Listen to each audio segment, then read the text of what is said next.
Hello and welcome to today's webinar, a collaboration between RF Wireless Data and AirNet. Today's webinar will focus on opening school safely with AirNet Air Quality Monitoring Solutions. My name is Ryan Wachter, and before we begin, I just want to say thank you to everyone tuning in live today.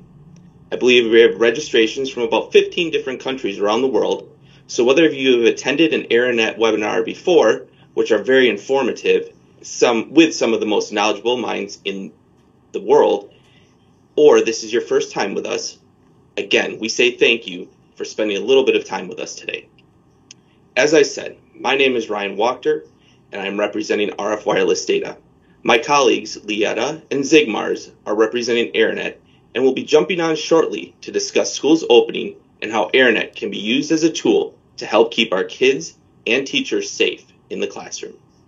As a quick aside, as a husband to a teacher and 2 young children in school, I don't think it can be stated enough that we need to make sure that keeping staff and students safe is of the utmost priority.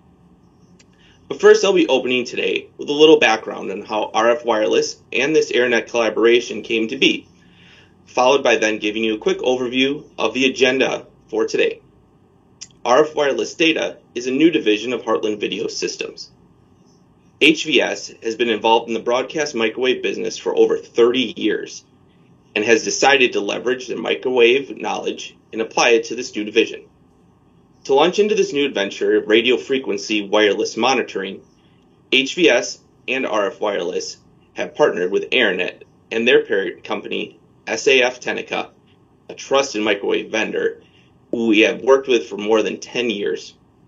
With the technical expertise of both RF Wireless as well as AirNet, along with always open lines of communication between us, this new venture with a trusted partner continues to grow. And as the COVID pandemic continues to carry on this fall, this brings us to our agenda for today. With only a limited amount of time for today's webinar, Lieta and Zigmars would like to bring you 3 main talking points. We then will have some time for Q&A at the end of the presentation. So if you do have any specific questions that arise during the webinar, please feel free to submit them through the events page. Our subjects that we'll be covering today are COVID spread and CO2 monitoring, where we'll focus on airborne spread via aerosols and how CO2 monitoring can be helpful in monitoring that and keeping our kids safe.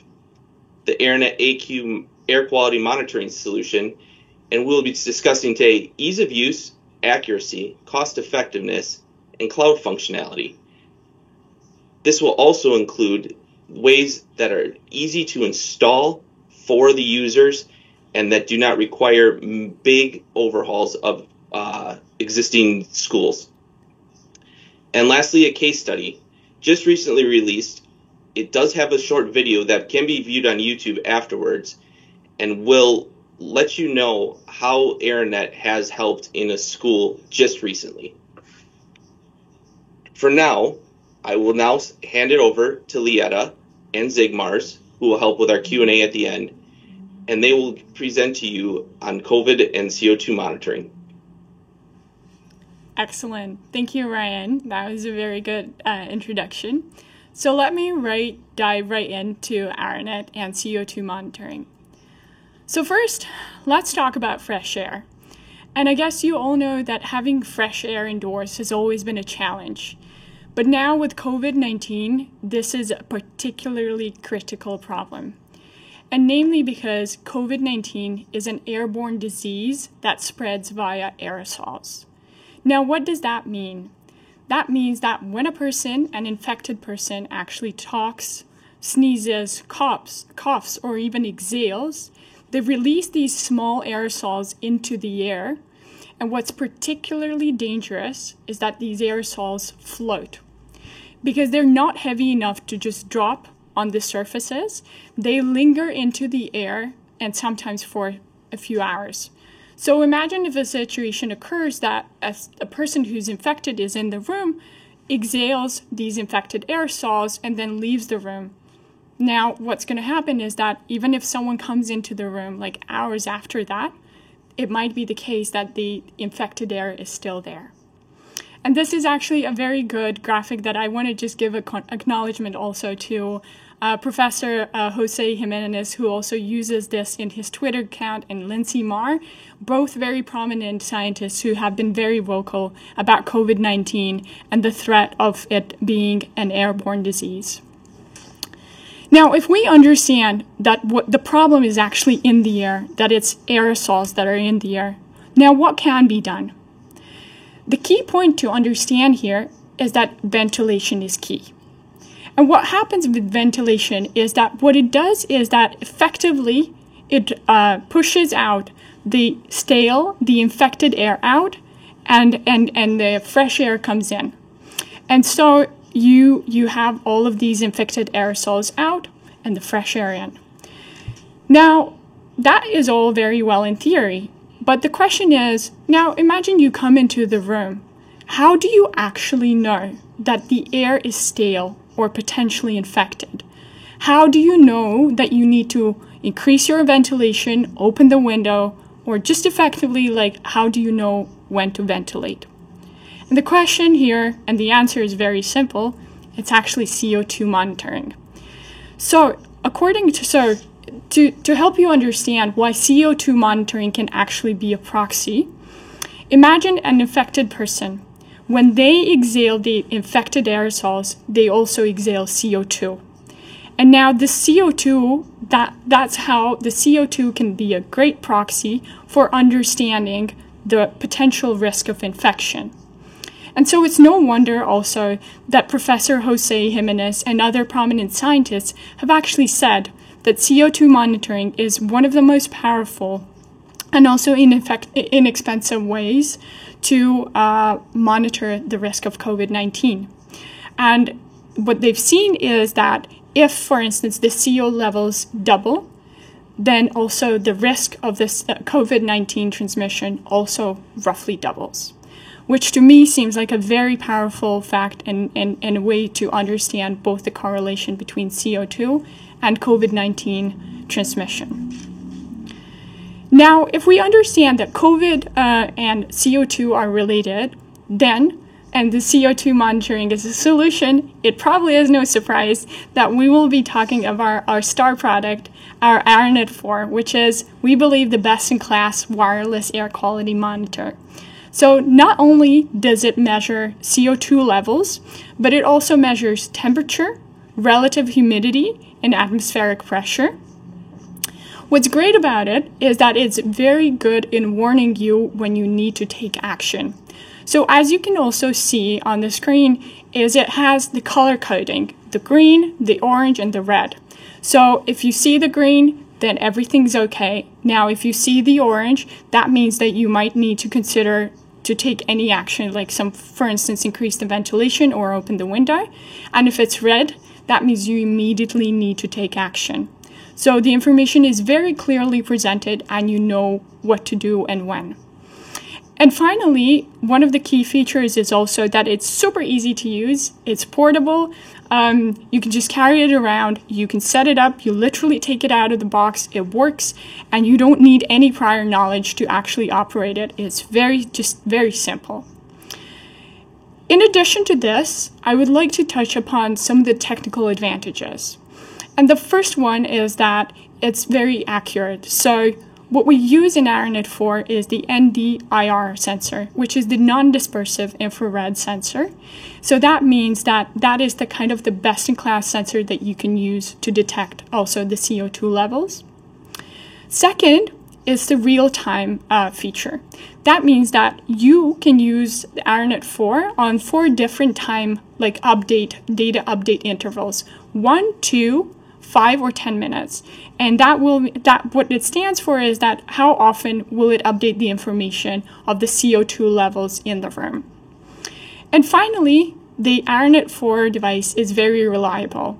So if you put your 2 simple AA batteries in, the battery life will almost extend to 4 years because the device has been designed in such a way that it's super efficient, it's e-ink display, it's entirely just thought through so that it would always be there for you and you don't have to worry. You just pop in the batteries and it will just work. Now, ARNet 4 is actually not just a sensor. So what we found that especially for schools, ARNet can offer a full ecosystem, a full end-to-end solution that starts with the sensors and ends with ARNet Cloud.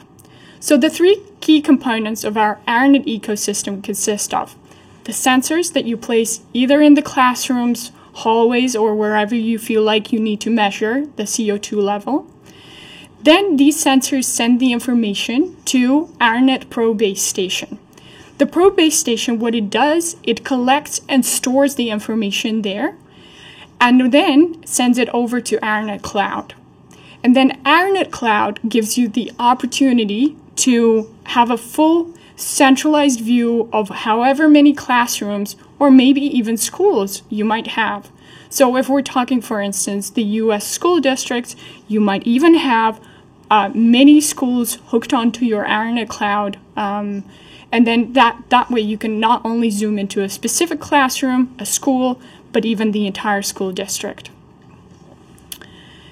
Moving on, I want to actually give you a bit of a flavor of how this works in real life, because I understand this is all very well in theory, but how does it actually work? So recently, we were working with a city called Ventspils, which is on the west coast of Latvia, and Ventspils City Council decided to install ARNet air quality monitors in all of their schools and kindergartens. So that meant that we installed just shy of 500 sensors and 20 ARNet Pro base stations, and obviously ARNet Cloud. And this was done across all of their 19 schools and kindergartens. Additionally here, we had an integration with our partners Aspired, because they had specific tablets where they also, in addition to our own system, they wanted to display the results. And additionally, also they had their own software that they wanted to integrate our cloud with. And given that our entire ecosystem is very versatile, adaptable, we integrate really well with any of the other systems that the schools might already have. And I'm hoping also that the visual here on your screens very kind of clearly shows you that you have the sensors in the rooms, then you have the ARNet Pro Base Station collecting the information, ARNet Cloud integration on top of that, and whatever other integration if you want to have that or you don't need it. Now going back to Ventspils, I want to share with you actually the findings that we saw in Ventspils. And the first one was the fact that they were just shocked by how bad the air quality and the CO2 levels can go up to. Especially, I remember this one case that they mentioned that they reached almost 4,000 ppms in one of the rooms. And that was shocking because obviously the guidance, the kind of rule of thumb would be 800 to 1,000, and they had reached 4,000. So even knowing that, even realizing that that is that bad, gave them a pause. The second one was actually something that came from one of the teachers, and she said that she started seeing how the high CO2 levels also led to a visible drop in attention and productivity of the students. Now, this is very much also in line with some of the studies that you can find online. One of them is a Harvard study, and there are a few more that actually posit that a CO2 level or a CO2 concentration in the room can have a negative effect on your cognitive abilities. So, for instance, the fact that, the teacher is seeing that towards the end of the lesson, if there's not enough ventilation and if the CO2 levels are going up, that might just mean that, it's not that because your lesson is just boring, but it might just be that the CO2 levels are climbing and the children are losing attention because of that. Next one was that the teachers, they found the CO2 measurements also an interesting way of like a point that they would like to explain to children the importance of fresh air. So they actually incorporated that so that children would have more of an appreciation, more of an understanding of what fresh air means and the effects that it can have on your health. And so I think that's a really good point that we hadn't seen before, is that you use this to also start a conversation with the future generations about how important it is. And as a result of all of this, in the early days that we started measuring this, we actually saw that the average CO2 levels, the concentration dropped where we measured it. And that is, again, no surprise, because obviously if you start seeing the actual situation, you're more prompted into action, and you will make sure that the environment that you provide for your children is better. And as Ryan also mentioned, there will be a link provided at the end, and you can also easily find it on YouTube, which is Aranet Ventspils school study. You will find a video that we posted recently, this week actually, so that you can see what it actually looks like. The teacher also giving a testimonial, and one of our partners from Aspired giving just like an insight of how easy it was to install Aranet in all of the schools in Ventspils. Now moving on, Ventspils is actually not the only city that we work with. Definitely by far it's not. So we work with most prominent leading research centers, universities, schools in both US, Europe. And then we've been trying to kind of like help, especially this year. We have seen many of the schools expressing interest in opening their doors safely. So we definitely have been working also for those of you maybe watching from the US, you might recognize San Diego Unified School District, or you might have heard about it in the Speak Up America, which was a webinar that they gave 2 weeks ago, and they explained how they opened the schools safely, and Aranet was also mentioned. But there are many other schools, and also very happy to explain more of that in detail if any of you would like to have that conversation. Moving on, just to also close off, I would like to share the 4 main points that we've been hearing from our clients from all of these schools and also outside of the school and educational facilities. The 4 points that makes Aranet a great system for schools. The first one is the clarity of information and the warning signals that allow you to act quickly. It is so clear to the teacher in the room or to the building facilities manager that action needs to be taken, and so they can easily do that. It's not complicated. It's not some data that you need to read. It's right there in front of you.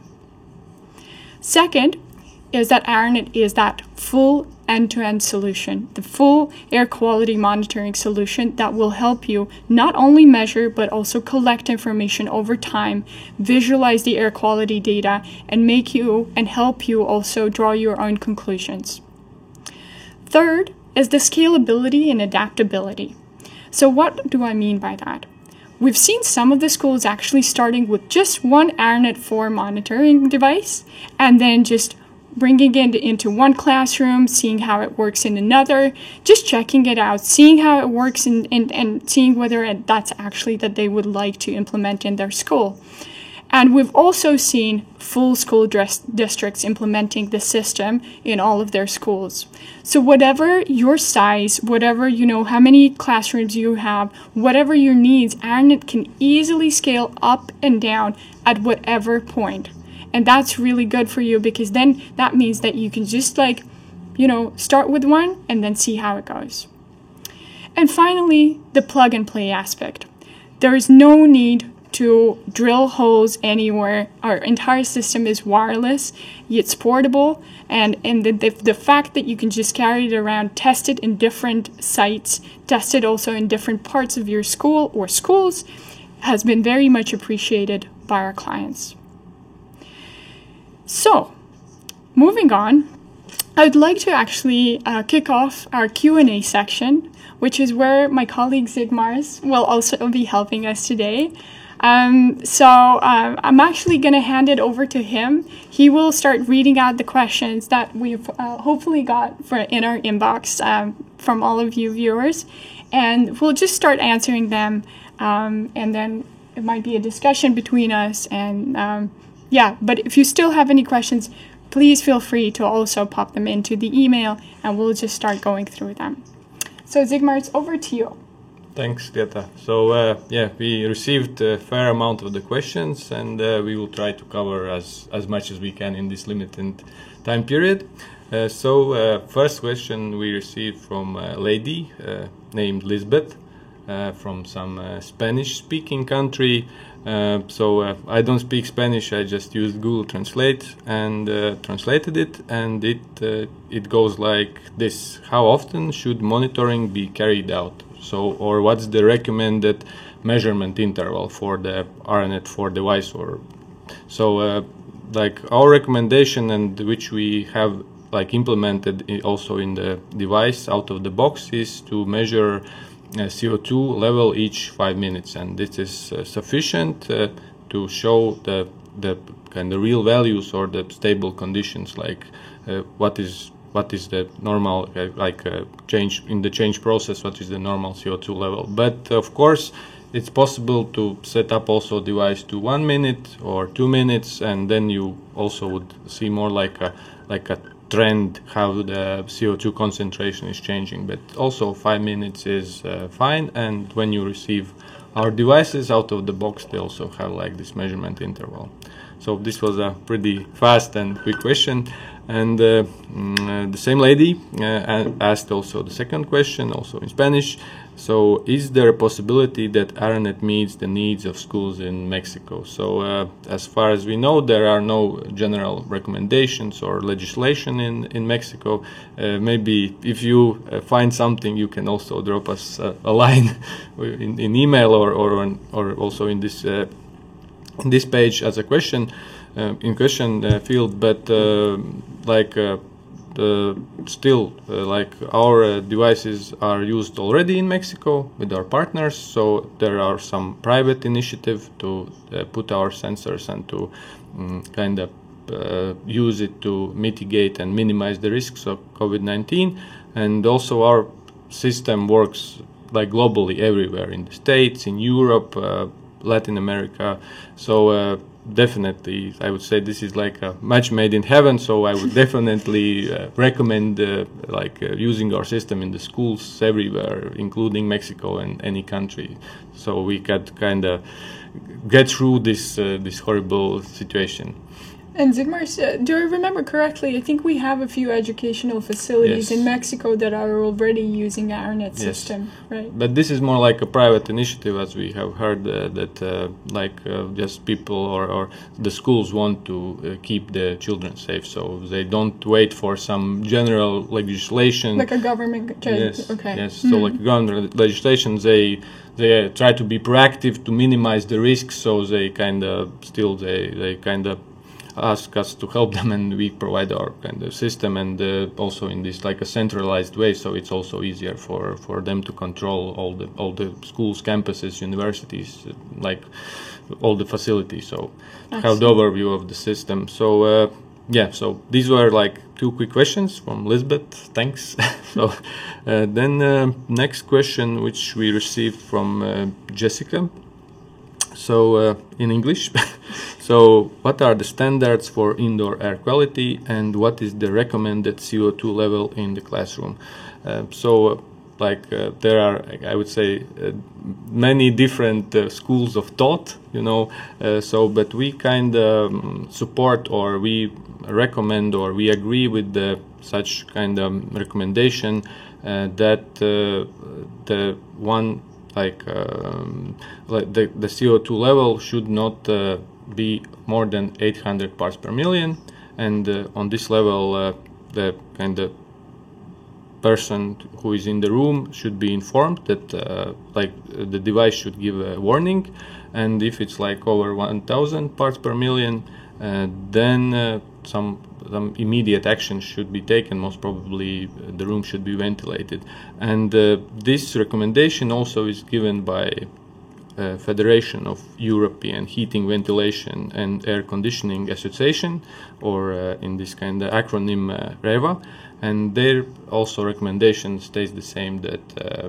all the like indoor spaces should be monitored. The CO2 level should be monitored in the indoor spaces, and the monitoring device should kind of inform the indoor present people if CO2 level above 800 parts per million is reached, and it should give some stronger or red colored or like a critical warning if CO2 level is above 1000 parts per million. And similar recommendation is given by other organizations and also, for example, from Centers of Disease Control and Prevention from United States, and they also say the same, that if CO2 level is above 800 parts per million in the room, then some immediate action should be taken to kind of minimize the risk of COVID spread.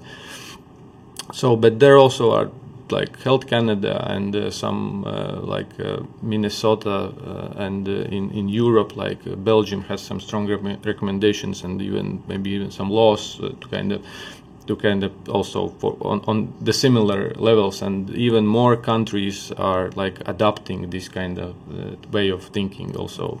So yeah, but there are different thoughts of school. There are also some older recommendations, but I think this is the kind of the best recommendation we have at this moment, and in the future most probably we'll have a better one, but now everybody kind of more agrees on this one.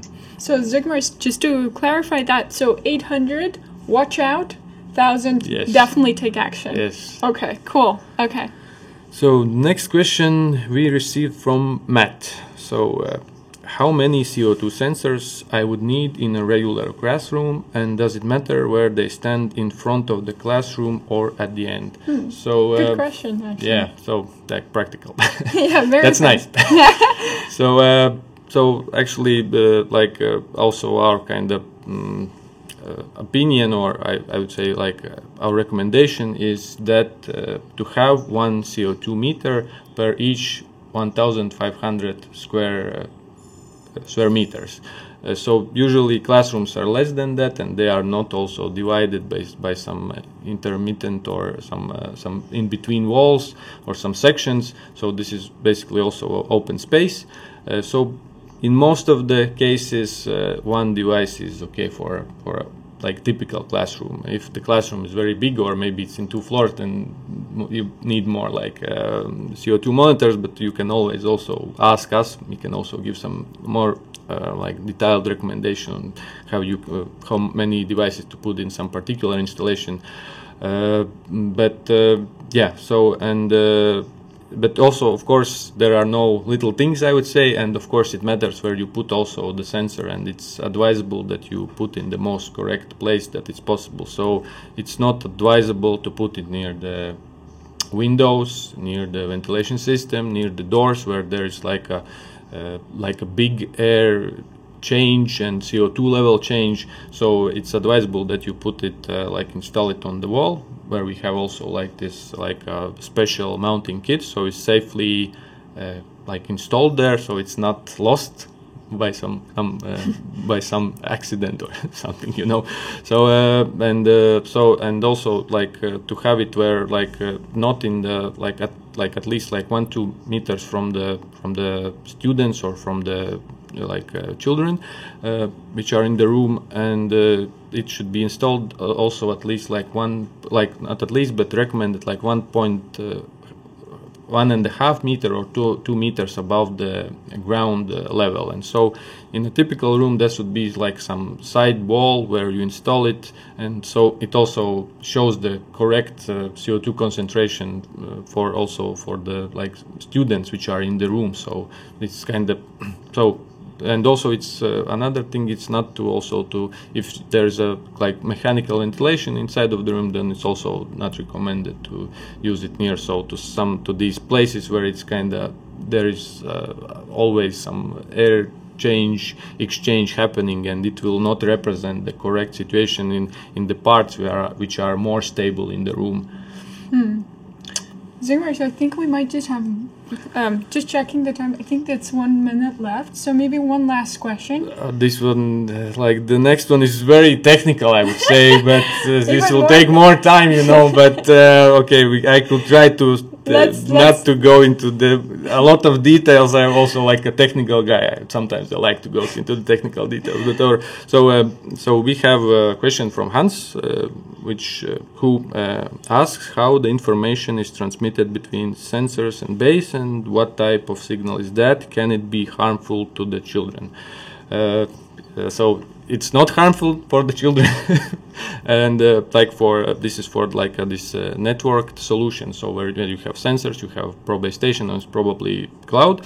For this transmission between ARANET 4 and the pro base station, or like a hub, I would call it. Then we use like our ARANET radio, like wireless signal that is in a licensed and free frequency band. It's 868 megahertz in Europe and in some other parts of the world like Africa and Middle East, and 920 megahertz in US, some parts Asia, Latin America, and also this is it is transmitted signal or signal output power is very low. This is like plus 16 dBm, or it's less than 50 milliwatts. So if we compare with, for example, Wi-Fi or even worse, cellular phone, then it's much weaker signal. So, and of course, this is licensed. We have all the certifications. So definitely, it's not harmful to anybody. And also, we try to minimize the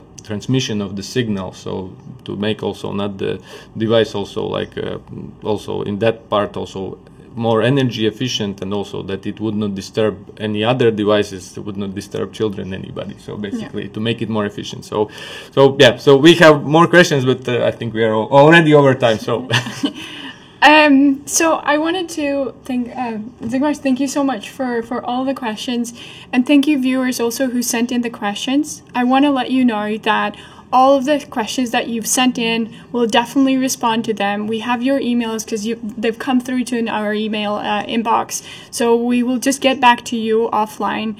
But thank you so much also for watching. I'll just give over to Ryan just to close this off. Thanks, Lieta. Thanks, Zigmars. You guys did a wonderful job over there and explaining things. Yes, like Lieta said, if there are any other questions that have been submitted, we will get back to you. Otherwise, make sure to check out www.aranet.com or www.rfwirelessdata.com. And if you have any questions there's contact pages. You can definitely contact us through that, and we'd love to talk to you and see if there's a solution for you. Otherwise, thank you guys so much. I know we're a couple minutes over, but we really appreciate you guys taking a few minutes out of your day. And if we have a good reception with this, maybe we'll do another one sooner than later. So we'll see how this goes. And otherwise, thanks so much, and we'll see you next time. Bye-bye. Thank you. Bye.